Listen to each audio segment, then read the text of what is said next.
Hello, good morning. Welcome naman sa 17 Silver Vlog. So today, kakabit natin yung aking crash guard dito sa ating 150 CL. So tinanggal ko siya kasi nilinis ko siya, no? Tapos nagtanggal na ako ng ibang wiring, especially yung ilaw na napundi. Second hand lang naman yun, bigay sa akin yung Weekend Rider. So napundi na siya, so kailangan ko na siyang tanggalin.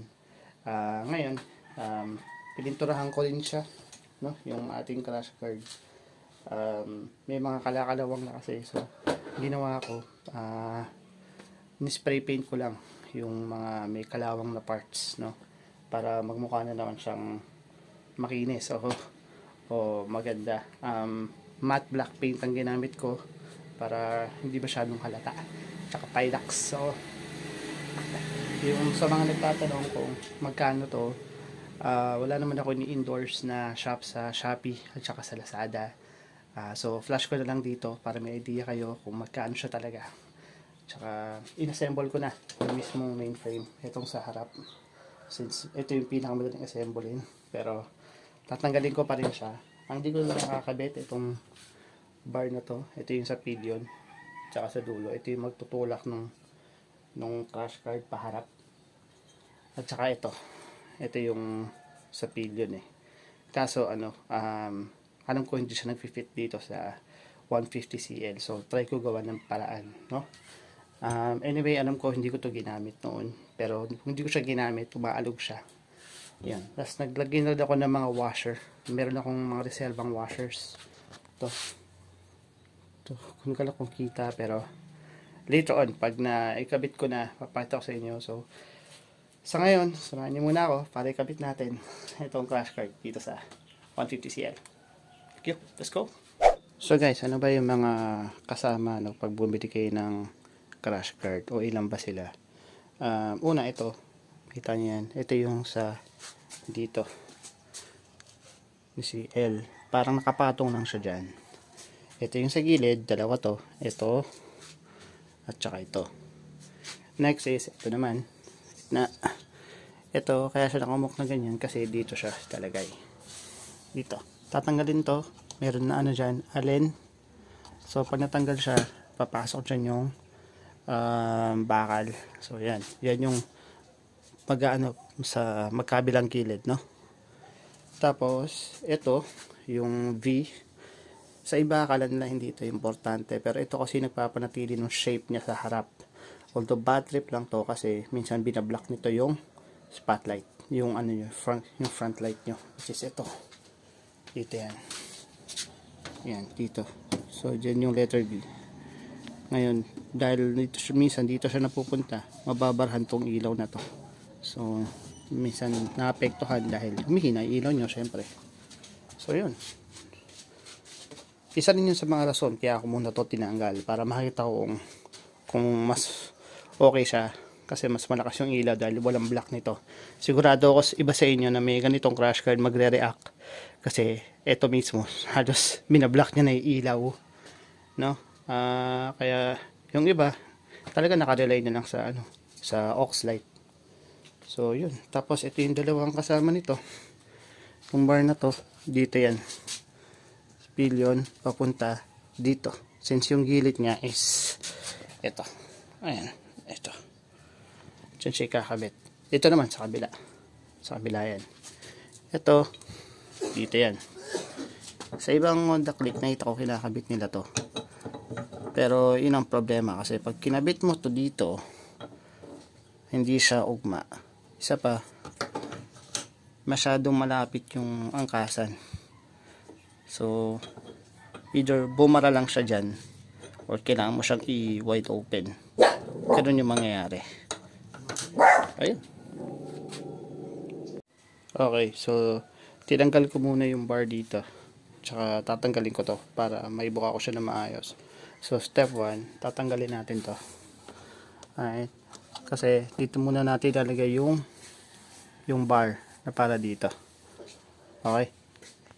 So gagamit tayo nitong Allen wrench. So pag naishoot mo na yan dyan, ikot mo lang pakalip. Dito, pakaliwa. Kita naman. clockwise.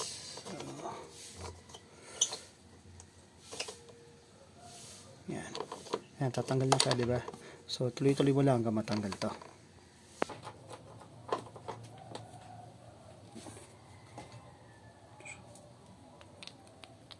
Ito, gagamitin natin to ulit.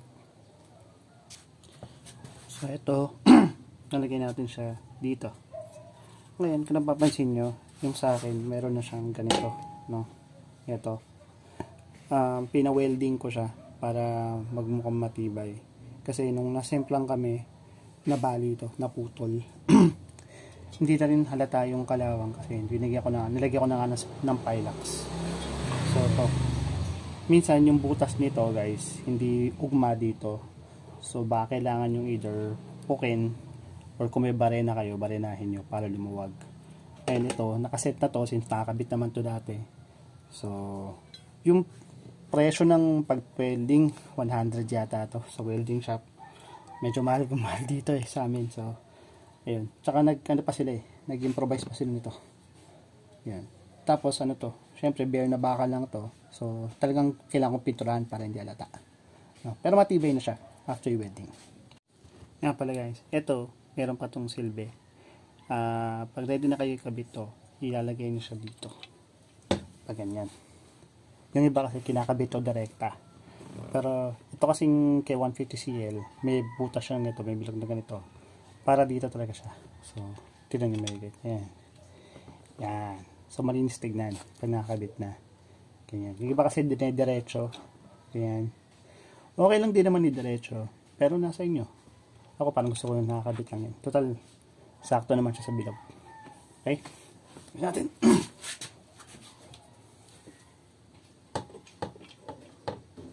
So, ganito looks niya. Dilim. Yan. So, ganyan yung tsura niya. Pag dinaretso mo kasi yan, pangit. Diretso dun sa, sa fairings. At isa to, nakadiretso lang siya dun sa hook. Yan, ganyan yung tsura niya. Okay, dagdag ko lang guys sa mga magtatanong, saan ang galing tong gold na to?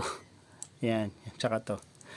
Galing to dun sa bar end na nakalagay sa harapan ng mga scooter. Ito, galing to kay Weekend Rider sa GY6 niya.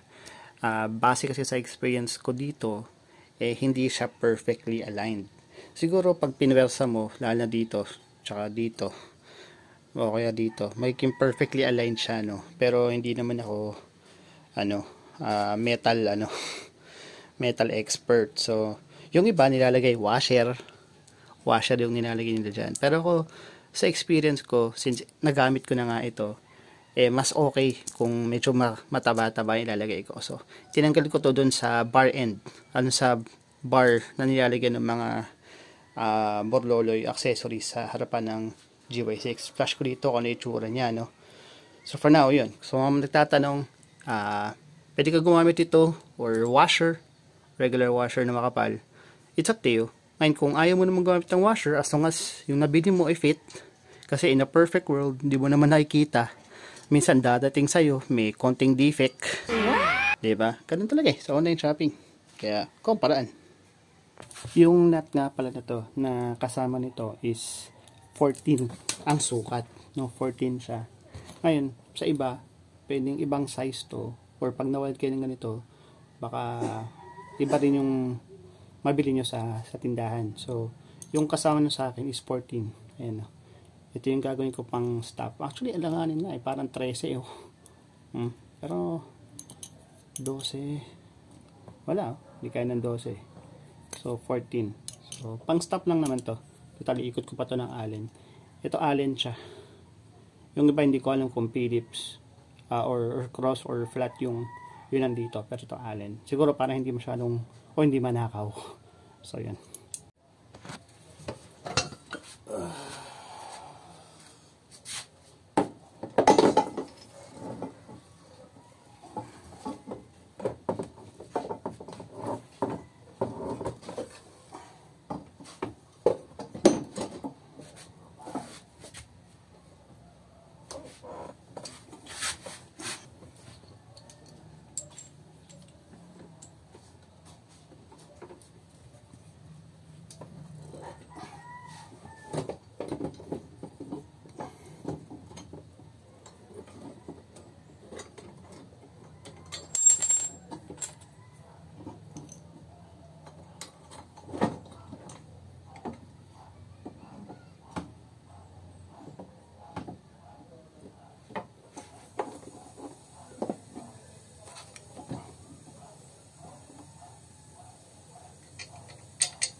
Okay.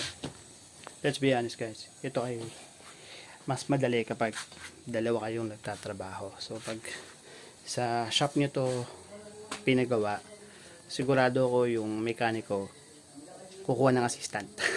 O kaya hingin yung tulong nyo para hawakan yung bakal. Kasi mahirap siya ikabit mag-isa. Ayan o. Pero may technique din yan. Kung yung mekaniko nyo ay expert, alam yan kung paano ayusin. Ako muna guys, nilagay ko muna isang piraso nito dito, no, at least ready na siya. Pinasok ko dito sa ibabaw yung buong ito, buong bar. Kung naikabit ko na, tsaka ko to kinabit dito para sa ganon madali ko na siyang maiangat pag ganon. Yan, so inat lang. Yung maganda siguro kung maglagay kayo ng basahan. Yung sa akin naman, inanata ko talaga ng todo para hindi siya gumasgas sa kabila. So yun, inat lang talaga. Kung di kayo malakas, lagyan nyo na ng basahan. Ng basahan dito. Pero yan, tuloy natin. Next na gagawin ko ito, sa side na to. Gagamit tayo nito. So tuloy lang. Mount Asyog, mamon. Nakatingin ka na naman sa labas. Ano problema mo? Malayo na naman ang iyong tingin. Gusto mo na ba lumabas? Mon.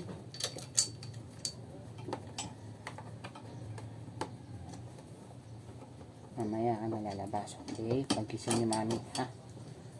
Busy ang daddy oh. Nagkakabit na ako. Kahit mag-isa.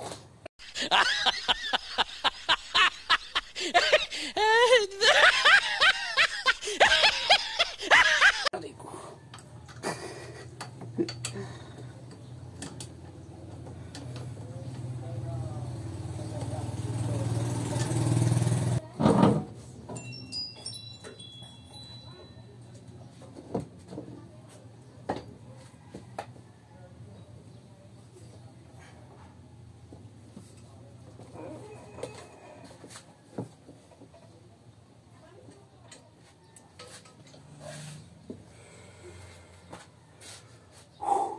Okay, ngayon na medyo na-secure ko na siya at saka yun dito, lilipat naman tayo dito.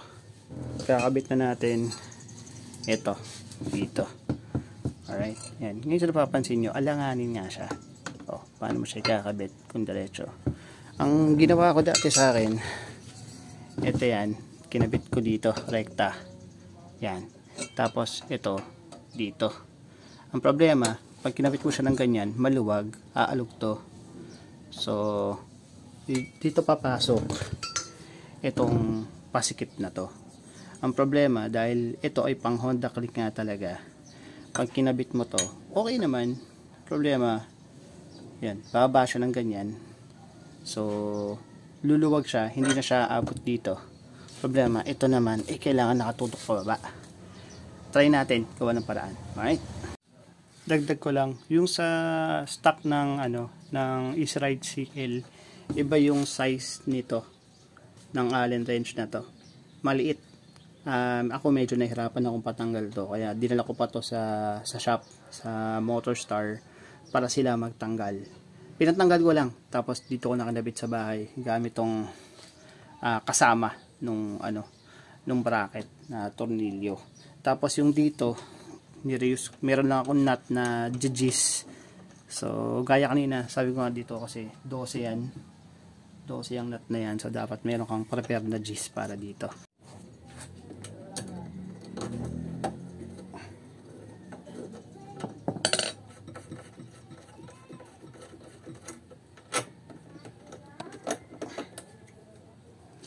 Washer dito sa ibaba. Meron akong washer dito sa taas. Mayaman ako sa washer. Gago! Right. Yan, ito.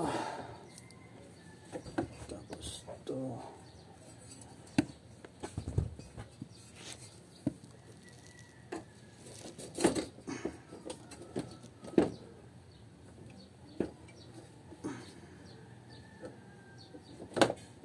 See?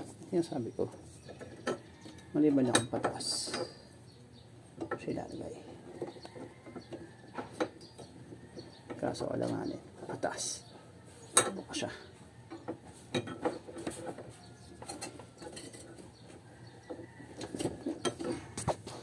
Ito yan ibang perspective. Okay guys, so I found the possibility kung paano siya makakabit. So, ganyan. Tapos, ito dapat nandito eh. Yan. So, on the click pala na ganito siya guys. Ganyan. Tapos nakakabit either sa baba o sa taas. Pero, dahil hindi nga ito Honda Click, ito ay 150cl. Kahit tanggalin, iangat ko siyang ganyan. Sagad na siya. Ayun o. Sagad na yan. Wala lang spasyo. O ngayon. Paano ko ngayon siya ikakabit dito? Kung ganyan siya. Oh. Kaso pag kinabit ko siya ng ganito, sa harang naman siya dito sa step na to. Dito. So mag-o-obstruct. Ano? Pag dito naman sa ibabaw, ganun din. Dahil dito naman, dito, ito yung problema. Oh, naka ano siya, oh, nakaangat, di siya nakalapat. Okay. So guys, nakita ko na yung possibility, no. Dito ko siya ikakabit sa una na to. Yan. Tapos dito yung isa para mai-push niya yung bar na yun na sagad. Ang problema sa kinikinita ko, tatama siya doon sa doon sa shield nung di ko nga alam kung ba't may shield yan eh. Pero andyan na yan eh, wala tayong magagawa. Ito rin yung problema kung bakit mahirap tanggalin yung panggilid. Ito yung tinutukoy ko. Hindi ko alam ba't nandito to eh. I mean okay siguro para hindi malagay yung paa dito, pero pasilbi nito, di ba? Pero ito, laking obstruction to. Pwede siguro lagariin to. Lalagariin na lang yan. Ayan, kaya mahirap ilabas yung yung panggilid dahil dito sa obstruction na to. Ito lang talaga problema. Pero kung hindi ko siya lalagariin, tatry ko na lang try kong gawa ng paraan. Okay? Pag hindi ko nagawa ng paraan, kakabit ko lang siya bare, gaya ng dati. Let's see.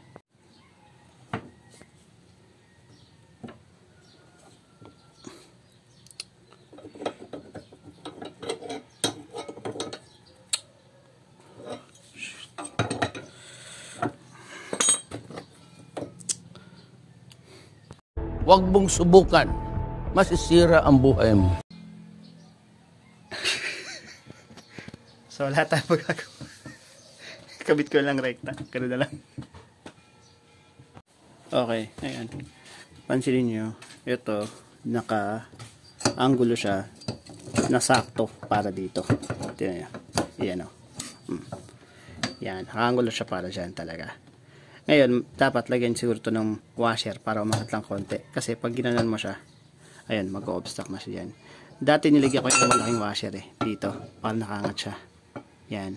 Ang magiging problema lang kasi dito, ito, dahil hindi mo siya naisagad, mangyayari yan parang kagaya na sa akin na dati. Medyo maalog, kaya aabante siya ng ganyan. Kaya ako meron ng ganito.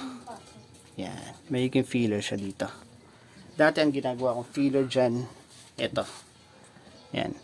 Ang ginawa ko nun, nilagay ko yan dyan. Tapos nakadikit siyang ganon. Para ito yung magiging stopper dito. Problema, ayun na, gumasgas na siya dahil dito. Ayun. Try natin to kung gawagana. Pag hindi, babalik ko to. Okay, let's go. Okay guys, so kesa washer lagay ko, nilagyan ko na lang ng nut na medyo mas maluwag pa doon sa tornilyo. Ito yun. Para nandun lang siya sa gitna. So tingnan nyo, hindi siya tumatama. Oh. Yan. So ayan na siya. Diba? Mas okay siya. Medyo masikip nga lang kasi pansin nyo dahil umangat to, yung tornilyo konti na lang. So kailangan ko sikipan para pumasok to. Ito guys, kailangan nyo bantayan kasi dapat hindi siya umiikot kapag binababa nyo to. Kasi pag umiikot yan, posibleng matanggal yan habang nag-ride kayo. Yan o, tignan nyo. Wala o, diba? Hindi siya umiikot. Yun naman importante. Tsaka madalas guys, hindi ko naman to tinutupi na. Nakaganyan na lang siya. Kasi pag nag-ride ako, minsan dito pa ako, minsan nandito. So yun, depende sa riding habit nyo. Pero ako ganyan lang talaga sa akin. Okay, so tingnan natin to kung may problema tayo dito. Okay? Ito, so nakikita nyo, Nut lang yan para umangat. Hindi ko na kinabit yung ano yung para dito na adjuster. Instead, dilagay ko na lang siya dito as topper. Ayan siya. So nakikita nyo, nilagyan ko na lang siya ng nut dito para umangat at maibaba to. Yan, yung siya naka-obstruct. Same din yun sa kabila. Yung slider dito, nilagay ko na lang dito. Ayan, so meron siyang stopper dyan. Problema, naka-usli na siya ng konti. Hindi na siya nakasagad doon. Meron siyang play dito. Yan, pero sinikipan ko naman lahat para hindi siya malog-alog. Yan, so ito siya guys. Pantay na siya. Ayan. Nice. Ayan. So, para malapit yung pantay, tansyahin nyo lang dito. Ayan, pantay naman. May konting angat lang dito, pero ayan, solid naman siya. Sinikipan ko na rin to. Maayos na rin sa gilid. Ayan. So, pareho lang yan sa kabila. May nut. So, yun. Pwede na pambanggaan ulit. No! God, please, no! No! No! Okay. Dito tayo sa ibang perspective, ibang view. Ayan kayo ng view niya. Kapag sinakyan mo, ayan. Sinikipan ko na to. Ayun yung dalawang ano na para sa pillion sana. Adjuster. Pero diyan ko na lang nilagay para sumikip. Sinikipan ko na rin to. Ito. Sikip na yan. Para kahit pumangga ka dito, okay na. So ayan. Okay na siya guys. Wala na lang yung ilaw. Ito kasi kaya may goma dyan kasi may ilaw ako dyan dati. Pero yung ilaw ko wala na. Pundido na. Ito siya. So ito yung mga ilaw na galing kay Weekend Rider. As you can see, gamit na siya, no? Si Weekend Rider kasi bumili ng second hand na motor na alam ko sa Mio ata ito. Mio. Tapos kinuha niya na lang to, tapos binenta niya ulit. So ba yan, bugbog na siya. I mean, at least diba, nagamit ko naman lalo na sa QCEC at saka sa ibang rides namin. At least nagamit ko naman siya. Yun, pero so far wala na talaga, pundito na. Tinasting ko na siya, meron akong baterya doon ng kotse. So wala talaga. Mahal daw to mahal to each. Hindi ko alam yung presyo niyan, pero try ko na lang bumili ng bago kasi kailangan dito sa amin. So yan. Ito rin pala guys, yung seat ko, tataka kayo. Yan. Alam niyo na ako sinong may kasalanan niya. So guys, thank you ulit sa pagsama sa isa na namang vlog. Sana may natutunan kayo tungkol sa crash guard. Ayun, sa mga nagtatanong, again, nakapost naman dito. Wala akong ini-endorse na shop, no? Kailan maghanap? May mura, may mahal, may nakasale, diba? May 5-star, may 4-star. Pero nag-search ako, meron na pang Motorstar 150cl na talagang fit dito. Hindi ko lang alam sure kasi ito pang ano Click V2, no? Nagawa ko naman ng paraan. I mean, matagal na yan dyan tinanggal ko lang, binili ko lang ngayon. Ayun. So, ito naman binili ko lang to sa Motohash dito sa Rizal. Set to 3.5 Met Warrior, tsaka plastic na duhan to duhan. Kaso na ano na wala na yung sticker. Pero alam ko pare-pareho lang. Nilagyan lang ng brand name, no? Isa lang manufacturer nito, China. No, maganda lang may sandalan para misis. So 3.5 yung bili ko dito. Hindi ko lang sa Shopee o sa Lazada o sa ibang shop, pero ayun. Anyway, thank you very much sa pagsama and bye-bye. See you next time.